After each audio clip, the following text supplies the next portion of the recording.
Webcom.tv, réinventons la proximité.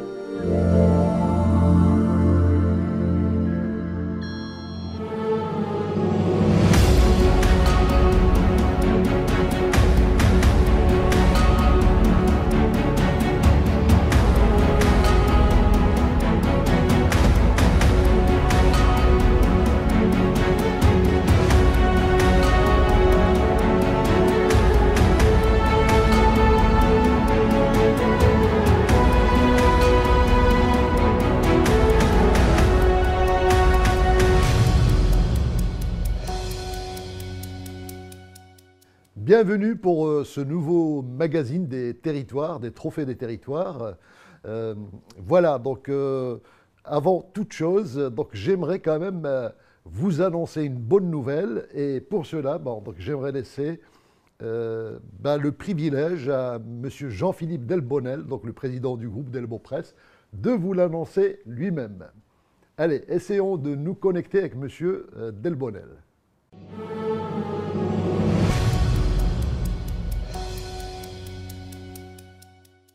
Alors Jean-Philippe, donc malgré qu'on a levé un petit peu tous ces problèmes de distanciation, ces visios, on ne peut pas s'en passer, mais en même temps c'est pratique. Donc je rappelle que Jean-Philippe Delbonnel, qui est le président du groupe Delbo Presse, est à Orléans et que nos studios à Caillac sont à Lille.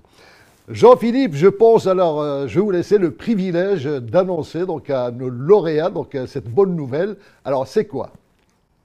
Alors, cher Habib, déjà bonjour à tous et à l'ensemble de nos lauréats. Eh bien, bonne nouvelle, comme on s'était engagé. Nous vous donnons rendez-vous le vendredi 10 septembre prochain au Palais du Luxembourg, donc au sein du Sénat, la Chambre des territoires de France, dans les salons Napoléon, pour une cérémonie d'exception, mon cher Habib, pour l'ensemble de nos lauréats. Donc en soirée, vous allez du moins recevoir le lien pour vous y connecter, pour réserver vos places dès maintenant, si ce n'est pas déjà fait. Voilà, donc hâte de vous retrouver, hâte de vous voir et hâte d'échanger avec vous. Alors, donc on parle bien, donc c'est le vendredi 10 septembre, donc c'est un vendredi soir, le 10 septembre. Comment ça se passe, Jean-Philippe? Globalement, chaque lauréat, il a droit à quoi? Donc une invitation, deux invitations. Je pense qu'il y a des règles quand même à respecter par rapport au Sénat. Oui, tout à fait. Il y a des règles assez strictes, si je puis m'exprimer ainsi, à respecter. Donc, c'est deux invitations nominatives par collectivité. Vous avez jusqu'au 30 juillet prochain pour compléter l'ensemble de vos invitations. Passé ce délai, nous ne pourrons plus faire marche arrière. Nous vous convions, voilà, à partir de 19h directement dans les salons Napoléon. Je crois que c'est 18h l'accueil, 18h, de 18h jusqu'à 19h, 19h30. Mais attention, 19h30, le Sénat ferme ses portes. Il n'y a plus personne qui rentre. Le Sénat ferme ses portes et ne pourront rentrer que celles et ceux qui auront complété la liste des invitations. Donc voilà, vous inquiétez pas, nous sommes avec vous et nous continuerons d'être avec vous jusqu'au 30 juillet pour nous assurer que vous ayez chacune et chacun vos places. Bon, en tout cas, merci pour cette bonne nouvelle et on a hâte de se retrouver donc, pour ce 10 septembre. En plus, je pense que tout le monde sera plus ou moins bronzé, donc tout va bien. Merci Jean-Philippe. Vivement septembre. Merci, à bientôt. Bel été à tous.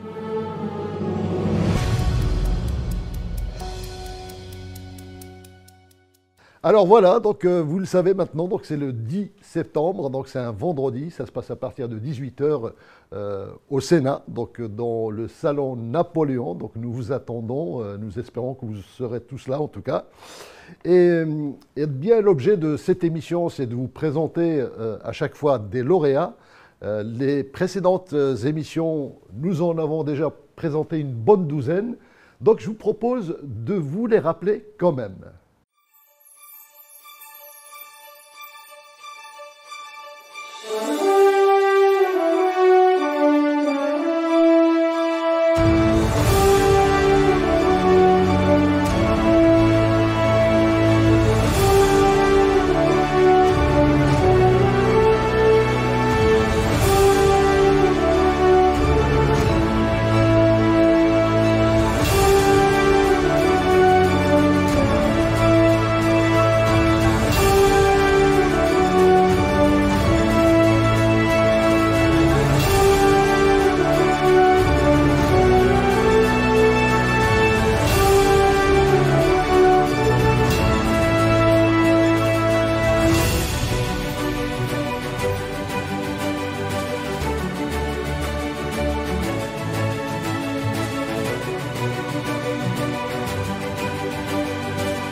Alors, comme on vient de le voir, donc, certains lauréats ont été effectivement distingués et nous en avons beaucoup parlé.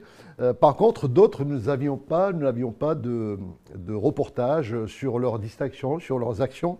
Donc, nous allons revenir, je vous propose de revenir notamment sur Plummer, avec le mot de Monsieur le maire. Donc, je vous laisse voir un petit peu comment est-ce qu'il nous a expliqué sa distinction.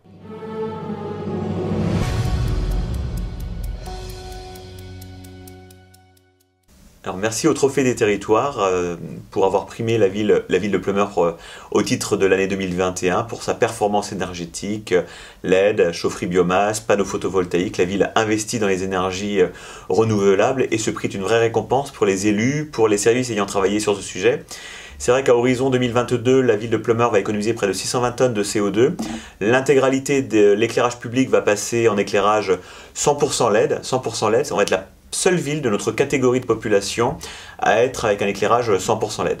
L'autre élément, c'est un investissement de près de 3 millions d'euros TTC sur une chaufferie biomasse, la première de 3 futurs équipements, qui sera livrée en 2022 aussi pour le secteur de Kerdoual, le collège Jean-Paul II, le centre pénitentiaire, nos services techniques, enfin le pôle municipal de Kerdoual, ainsi que les serres de Lorient et l'EHPAD Terre et Mer, ainsi que le nouveau lotissement seront connectés à cette chaufferie effectivement équilibrée en termes de consommation carbone et issus des circuits courts puisque le bois est issu des territoires.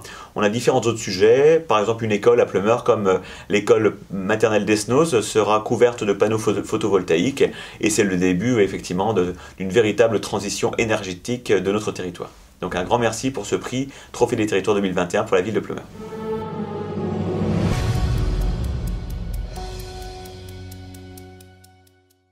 Autre lauréat qui a fait un doublé, c'est toute la région du Beaujolais que toute la France connaît.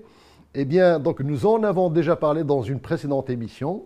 Et là, je vous propose de voir l'interview que nous avons eue avec le président de la communauté de communes, mais également monsieur le maire de la commune Belleville en Beaujolais. Eh bien, à travers cet entretien que nous avons eu, ils nous ont expliqué toutes les actions qu'ils ont menées, notamment pour avoir un double trophée. Alors, je rappelle les deux trophées qu'a eu à la fois la communauté de communes et la commune de Belleville en Beaujolais. D'abord, l'environnement et la biodiversité, et vous allez comprendre pourquoi. Et ensuite, un trophée, alors vous voyez, on a l'impression qu'il est un petit peu à l'extrême, c'est l'éducation et la jeunesse. Je vous invite donc à regarder cet entretien.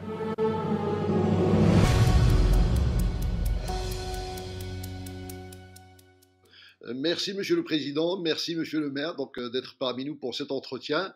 Alors la première question que j'ai envie de vous poser, c'est comment est-ce que vous avez accueilli déjà cette distinction Trophée des Territoires, une double distinction?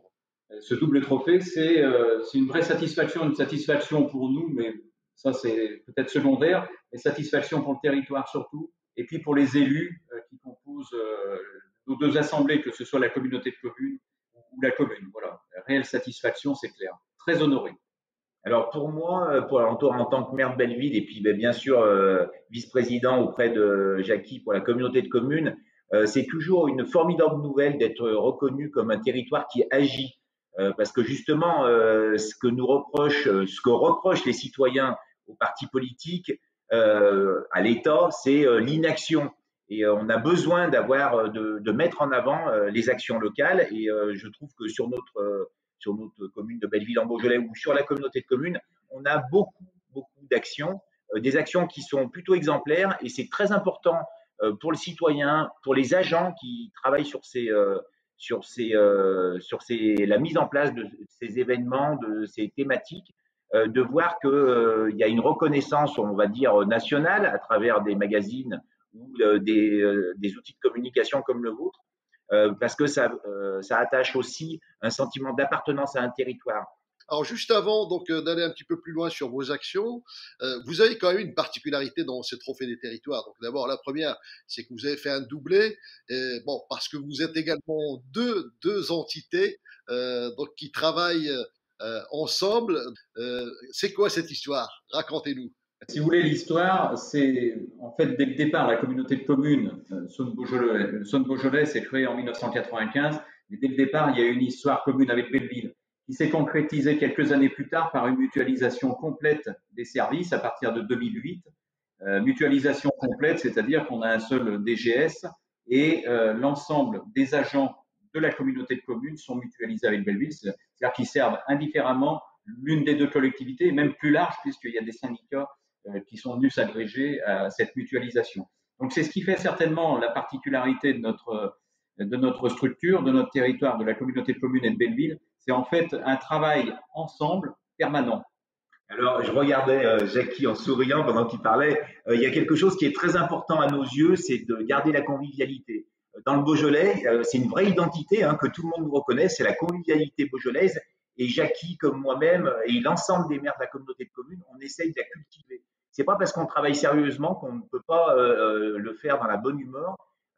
Et il y a quelque chose qui est vraiment extrêmement important, c'est qu'on est une communauté de communes où les maires s'entendent bien, ils se respectent. Ça ne veut pas dire qu'on a un unique avis. Il y a des dossiers qui se discutent âprement, mais par contre, il y a toujours une décision au final et c'est pour le bien du territoire. Félicitations pour ça. Donc, c'est une belle chose. Alors, on va commencer par parler par le premier trophée. Donc, c'est l'environnement et la biodiversité. Donc, dites-nous en quelques mots ce que vous avez fait pour mériter ce trophée. Je vais commencer par dire qu'on a eu la chance à la communauté de communes depuis pas mal d'années maintenant d'avoir Frédéric qui soit énormément sensibilisé à l'environnement. Et il nous a fait toucher du doigt certaines thématiques qui au départ n'étaient pas évidentes pour tout le monde. Et l'environnement, on y est venu et aujourd'hui, vraiment, l'ensemble des élus, et là aussi, il y a une vraie adhésion à toutes les actions qu'on a pu faire sur l'environnement et elles sont extrêmement nombreuses, elles seraient difficiles à citer là toutes, mais grâce justement à Frédéric qui avait cette sensibilité et avec quelques belles réussites du départ qui a fait que la communauté de communes s'est beaucoup engagée. J'ai souvenir de subventions relativement importantes obtenues auprès de Ségolène Royal, ex-ministre de l'Environnement, qui a permis aussi de faire prendre conscience à toute la communauté de communes, à tous les élus, que l'environnement, c'était une obligation et aussi une opportunité. Je vais laisser Frédéric en parler parce qu'il en parle beaucoup mieux que moi. Alors, je ne sais pas si j'en parle mieux que Jackie. En tout cas, Jackie c'est notre président. Donc, si lui ne portait pas sa cheville au corps, j'aurais beau proposer des actions, elles ne seraient pas réalisables. Donc. Il y a une action qui nous a marqué, qui s'appelle, c'est le projet CITEAU, C-I-T-E-A-U comme de l'eau. On a trouvé ça très original. Pouvez-vous nous en dire quelques mots? Je peux vous en dire quelques mots parce qu'on va dire que c'est un peu mon bébé. Alors, c'est un bébé bizarre parce que normalement, une station d'épuration, c'est quand même pas ce qu'il y a de plus glamour ou de plus séduisant. Il y avait l'opportunité, on était dans les derniers élèves sur le territoire de Belleville en Beaujolais. Il restait plus que 15 points noirs en France. Et donc, l'Europe allait condamner la France se retournait contre ces communes-là. Et donc, j'ai saisi l'opportunité d'être nommé président du syndicat de traitement des eaux usées pour faire une station et la mettre aux normes. Alors, bien sûr, elle avait une particularité, c'est qu'elle était en plein centre de Belleville, quasiment, à côté de l'abbatiale du XIIe siècle, à l'entrée de l'autoroute et à l'entrée de l'Ain dans le Rhône. Et donc, en fait, c'était des défis énormes parce qu'une station d'épuration, normalement, on les cache au fin fond de la campagne. Elle peut sentir très mauvais, ce qu'on imagine bien. Et puis, voilà, on n'en fait pas un outil de communication. Et finalement, j'étais déjà vice-président de la communauté de communes à l'environnement et on s'en est servi de démonstrateur et de boîte à idées pour une partie de la politique qui s'est instaurée ensuite sur la communauté de communes. Et c'est là où on a testé plein de choses. Ça a été un laboratoire d'idées pour le développement durable. Le point d'orgue, c'est la création du premier réseau de chaleur en France, peut-être même voire en Europe, de récupération des calories qui étaient situés dans les bassins d'aération et les bassins de décantation. Et donc, depuis, ça a fait des petits, puisque l'Agence de l'eau et l'État demandent maintenant aux autres communes de faire la même chose quand ils le peuvent. Et donc, on a créé un réseau de chaleur qui chauffe, produit l'eau chaude sanitaire, rafraîchit et même maintenant fait de la climatisation dans des immeubles de logements sociaux, des bureaux et des commerces. Alors c'est intéressant parce que en fait vous avez remporté un deuxième trophée. On a l'impression qu'on est dans un domaine complètement différent qui est à la fois l'éducation et la jeunesse. Mais en fait, quand on y réfléchit, vous travaillez pour l'environnement, vous travaillez pour la jeunesse. C'est comme si vous préparez donc l'environnement pour les générations futures. Donc c'est comme si on pense à laisser donc vraiment un patrimoine. Et on peut parler de patrimoine. Vous êtes une terre de viticulture qui est très intéressante. On va en parler également. Alors dites-moi donc la jeunesse, l'éducation. Pourquoi et quelles sont en fait, vous avez des actions quand même très intéressantes. Quelles sont les actions que vous avez menées là-dedans? Alors, au niveau de la communauté de communes, on a eu une opportunité très récemment d'acquérir un domaine viticole qui a été construit au XVe siècle, qui appartenait aux hospices de Beaujeu. Et donc, la communauté de communes a racheté ce domaine.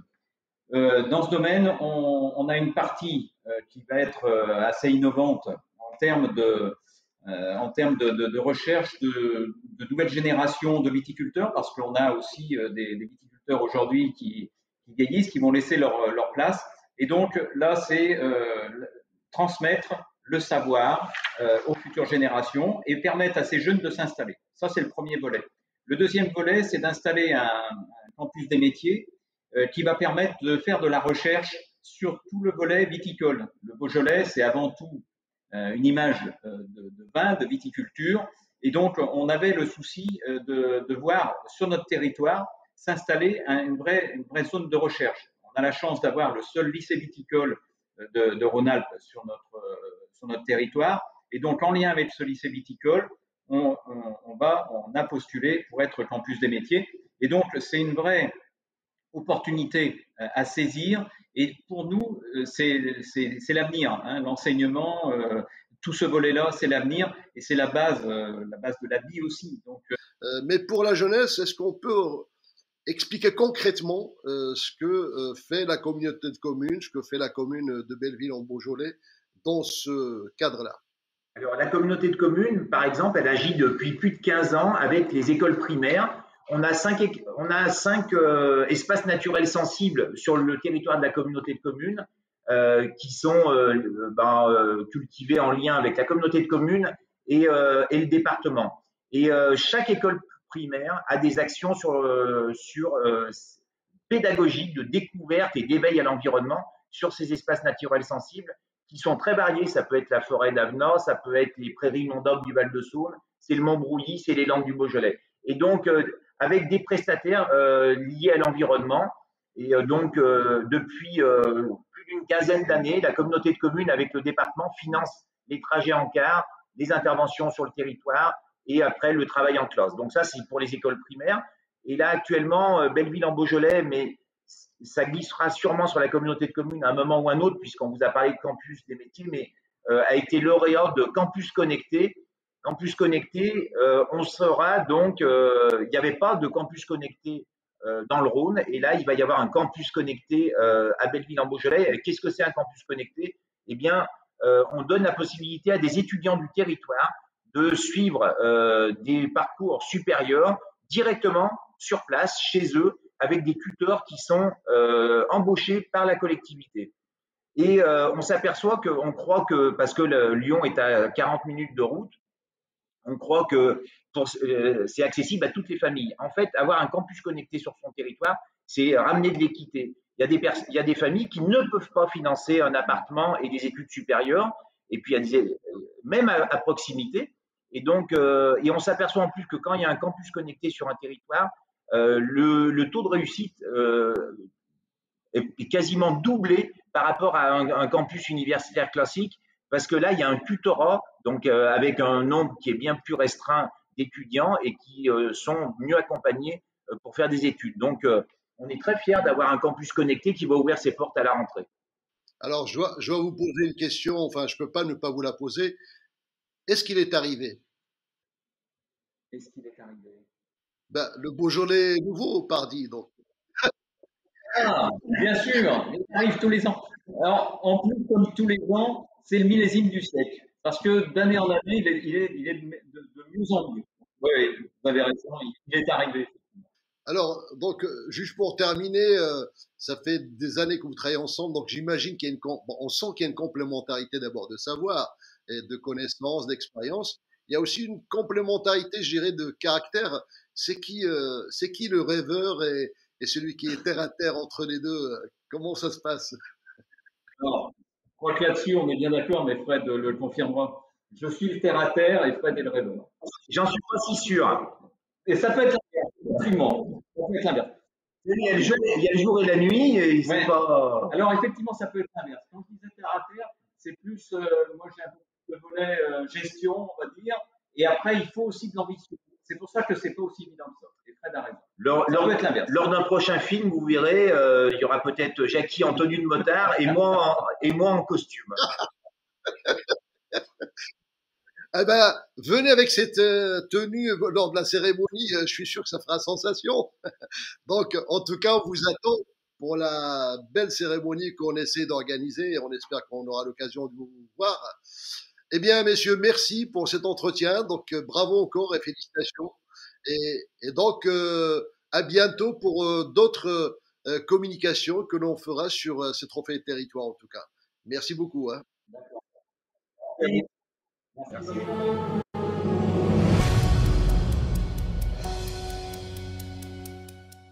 Donc c'était très intéressant. Alors l'extrait que vous venez de voir, effectivement l'interview qu'on vient de voir, donc c'est un extrait de cette interview qui dure un petit peu plus longtemps, sachant que l'on va mettre en ligne l'interview globale qui dure à peu près 25 minutes, où là pour ceux qui sont intéressés de connaître toute la démarche qui a été faite par la communauté de communes de Sonne en Beaujolais et Belleville en Beaujolais, eh bien, donc ils peuvent le voir sur le site trophéedesterritoires.com, mais également sur la chaîne YouTube des Trophées des Territoires. Alors, puisqu'on est dans les doublés, eh bien, je vais vous annoncer encore un autre doublé pour les Trophées des Territoires 2021. Regardez.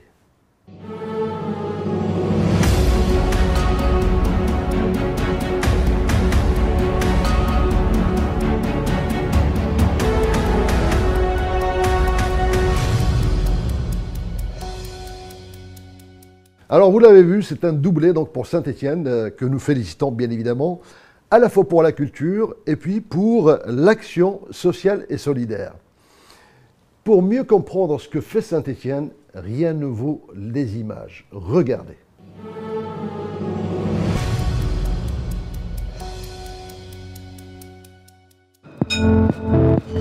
Il existe à Saint-Étienne quelque chose de presque palpable.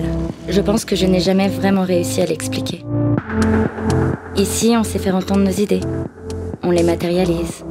On va au bout des choses. Créer, c'est dans notre ADN et je pense que ça l'a toujours été. On sait faire bouger les lignes de conduite car venir, vivre, passer par Saint-Étienne, c'est déjà sortir des sentiers battus. Il y a une âme. Oui, un truc en mouvement qui sort de cette ville.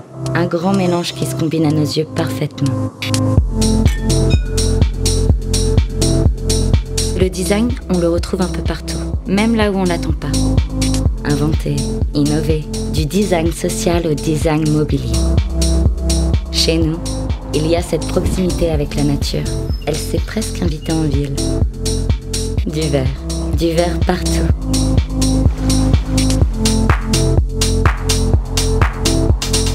On aime se faire surprendre, alors on ne prévoit pas souvent les choses. Nous, on sait ce qu'on veut. C'est sortir de ce cadre-là et c'est sûrement ce qui nous rend plus enthousiastes, plus tolérants. On sait aussi prendre son temps, flâner, se perdre à l'ombre des 7 collines. C'est aussi une manière de visiter un territoire. C'est assez immatériel comme concept, car il y a un vrai caractère par chez nous. Dans les reliefs de notre ville, mais aussi dans notre manière d'être. Plier parfois, rompre jamais. On n'est pas d'un pays, mais on est d'une ville, chantait Lavilliers. C'est brut, c'est à notre image, mais c'est tellement vrai.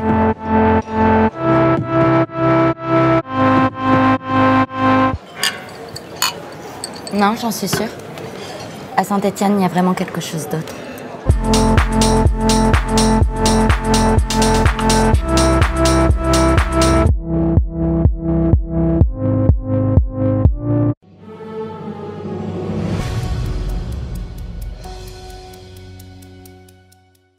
Magnifique ce reportage, n'est-ce pas?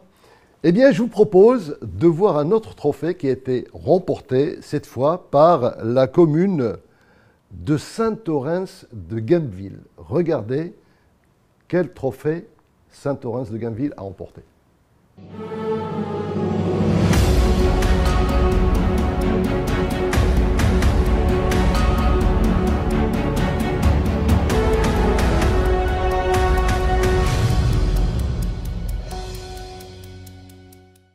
Et oui, donc le trophée de l'environnement des espaces verts. Alors, qu'est-ce qui a permis à Saint-Orens de Gameville d'emporter ce trophée? Alors, plusieurs actions environnementales, mais l'action qui nous a le plus marqué, c'est une action très originale que je vous propose de voir en images.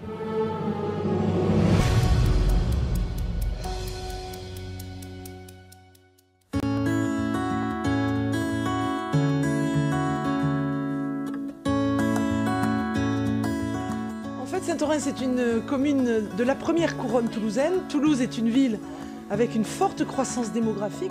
Il a été évident pour nous, dans ce parc de Tucar, d'y mettre une forêt urbaine sous la forme de 12 000 arbres, 9 000 sur une parcelle de 3 000 m², ce qui fait une densité de 3 arbres au mètre carré. Et puis une autre parcelle de 3 000 m² avec une densité d'1 arbre au mètre carré. Donc ces 12 000 arbres ont pour objectif de capter le carbone, quand ils seront grands bien sûr, mais cette densité, que ce soit 3 arbres au mètre carré ou 1 arbre au mètre carré, cette densité va faire qu'ils vont croître et se développer beaucoup plus rapidement que s'ils étaient plantés comme on le fait habituellement.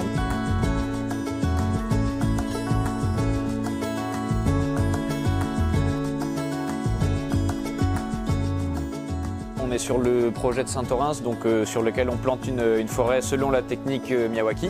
Là, ce qu'on a fait, il y a 16 essences réparties entre des arbustes, des arbres de moyen jet et des arbres de haut jet. L'objectif, c'est de reproduire des dynamiques naturelles de compétition et d'entraide entre les arbres pour obtenir les niveaux de biodiversité intéressants. Ce sont uniquement des végétaux locaux qu'on utilise parce qu'ils sont adaptés au milieu ici.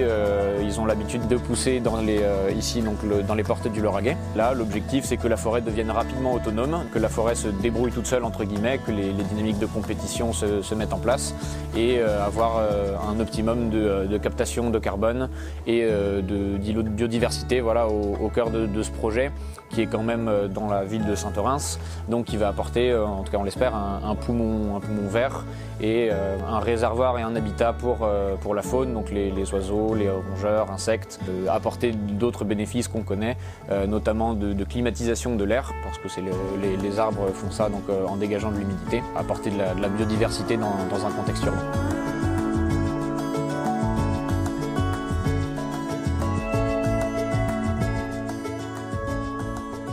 Notre objectif, c'est que les nouvelles générations, les générations futures, se disent bon, ben, ils avaient pensé à la captation du carbone. Alors on sera, avec cette forêt urbaine, un des contributeurs de la captation carbone, la commune de Saint-Orens, mais ça contribuera à rendre notre ville encore plus respirable.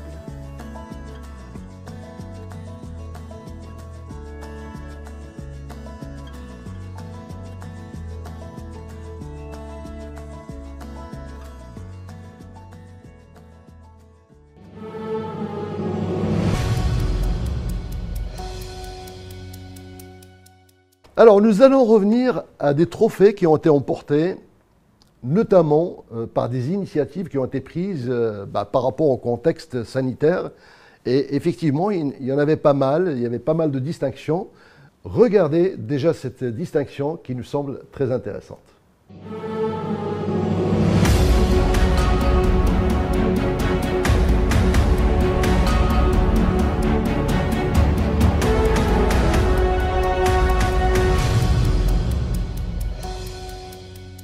Et oui, donc on parle du Creusot-Monceau, donc qui a emporté le trophée de la résilience collective.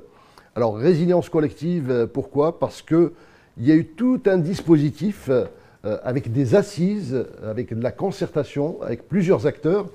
Mais vous savez quoi, donc le président du Creusot-Monceau en parlera certainement mieux que moi. Regardez le mot qu'il nous a fait parvenir.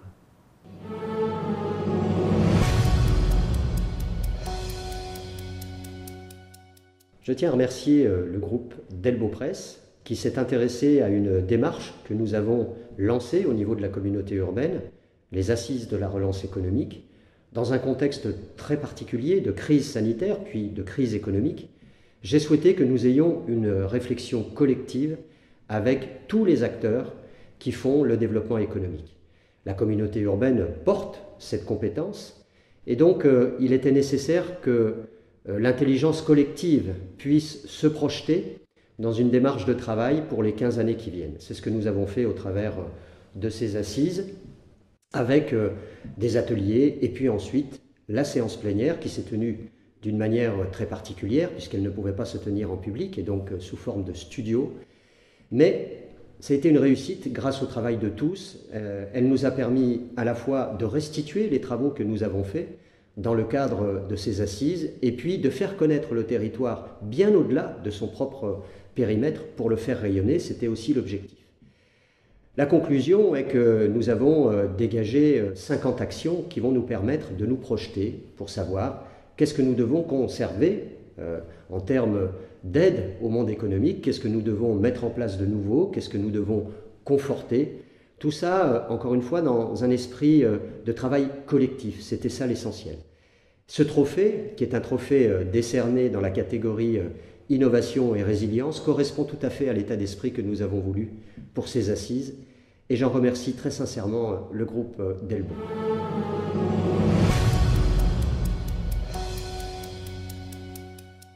Autre trophée, toujours dans le cadre de la crise sanitaire, de ce qui a été fait. Eh bien, savez-vous qu'il y a un territoire qui a été le premier en France à avoir mis en place un vaccinodrome? Alors, c'est qui ce territoire? Regardez.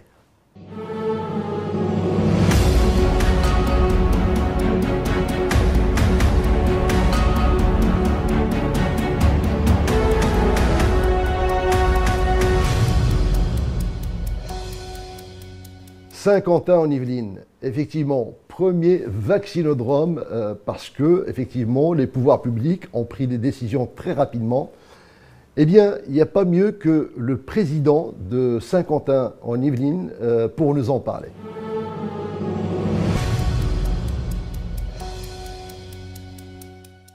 Depuis le début de la crise sanitaire, nous, élus de Saint-Quentin en Yvelines, nous nous sommes mobilisés pour lutter contre cette pandémie.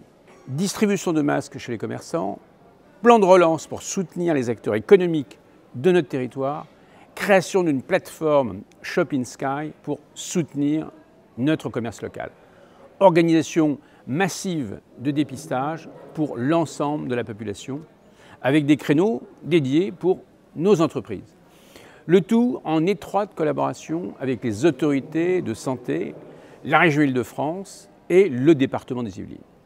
Très vite aussi, nous avons défendu la nécessité de mettre en place un vaccinodrome puissant et efficace pour répondre aux enjeux nationaux de santé publique. Notre capacité à organiser de grands événements nationaux et internationaux, on a 4 sites olympiques, vous le savez, pour fédérer les énergies et les talents ont été sans conteste un atout majeur dans la réussite de notre projet. Nocturne, ouverture en continu 7 jours sur 7. Nous sommes aujourd'hui en capacité de dépasser les 3000 vaccinations par jour et notre centre a été souvent cité en modèle par les médias nationaux et internationaux, tout comme par les autorités de santé et par de nombreuses collectivités en France. Ce premier prix, dans la catégorie Solidarité, Santé publique, remis par les trophées des territoires, vient distinguer la mobilisation sans précédent de Saint-Quentin en Yvelines, mobilisation qui nous aura permis de dépasser les 200 000 injections dès le 21 juin et d'atteindre 250 000 dans quelques jours. Je veux ici remercier toutes celles et tous ceux qui se sont engagés à mes côtés, à nos côtés, médecins, infirmiers, pompiers, personnel administratif, Près de 1000 personnes, rendez-vous compte. Ce prix leur est dédié. Plus que jamais, nous sommes fiers de nos initiatives, de notre rôle de rassembleur de compétences autour de cette grande cause qui nous dépasse. Nous poursuivrons sans cesse notre engagement pour un retour à une vie plus sereine. Merci à toute cette équipe dont j'étais particulièrement fier d'accompagner le combat et dont les résultats ont été salués unanimement par tous les Saint-Quentinois et par l'ensemble de notre pays, la France. Merci.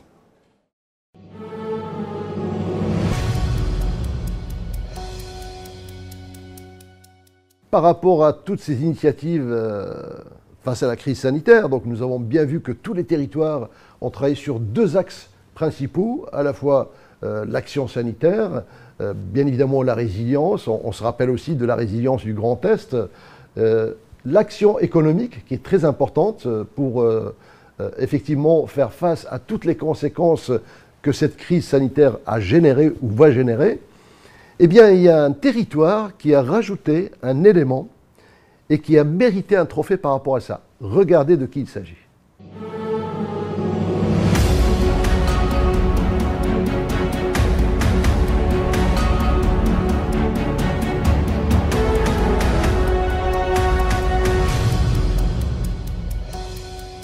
Le Val d'Oise, oui, le Val d'Oise qui a emporté le trophée de la communication, donc effectivement qui a rajouté, qui a pris vraiment la crise à bras-le-corps à travers des actions de communication, mais très originales, notamment par une application avec Waze France, mais aussi par un message de vœux qui est très particulier, qui a été très original, très médiatisé d'ailleurs, du reste, sur les réseaux sociaux.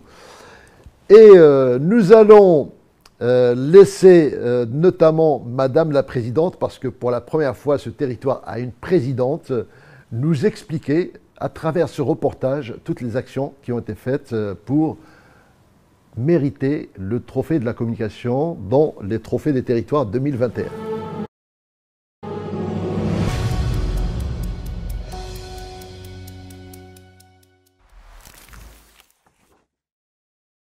Le département du Val d'Oise est fier de recevoir le trophée de la communication 2021. Et je remercie nos communicants pour ce travail et le groupe Delbo Presse, organisateur des trophées des territoires. Le Val d'Oise est le département le plus jeune de France métropolitaine. C'est un territoire rural en Île-de-France, très dynamique, avec l'aéroport de Roissy à l'est et aux paysages remarquables avec le Vexin français à l'ouest. L'innovation, c'est dans l'ADN de notre département. Il le prouve aujourd'hui encore à travers ce trophée et cette communication forte et innovante, loin des codes traditionnels de la communication territoriale. Merci à tous et vive le Val d'Oise.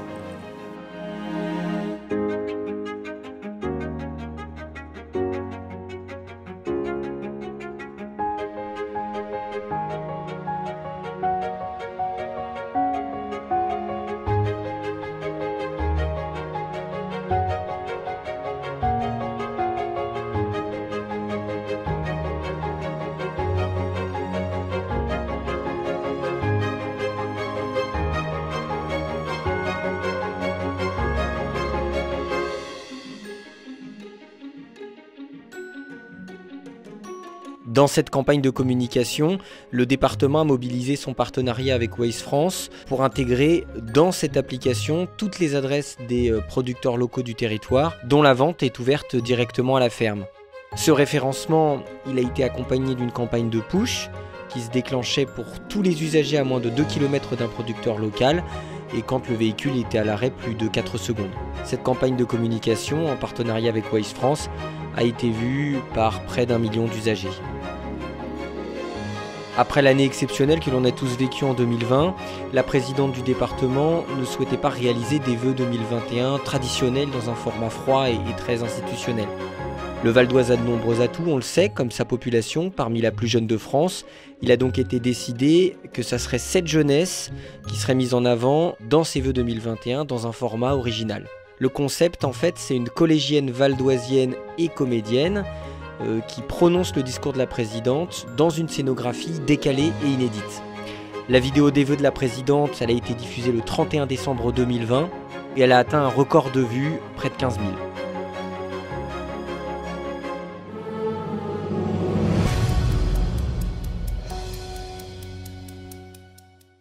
Eh bien voilà, donc cette émission touche à sa fin. Je vous donne rendez-vous pour une autre émission MAC des Territoires qui aura lieu en septembre, certainement avant notre date de cérémonie officielle de remise des trophées qui aura lieu le 10 septembre. D'ici là, je vous souhaite à tous de bonnes vacances et prenez tous soin de vous.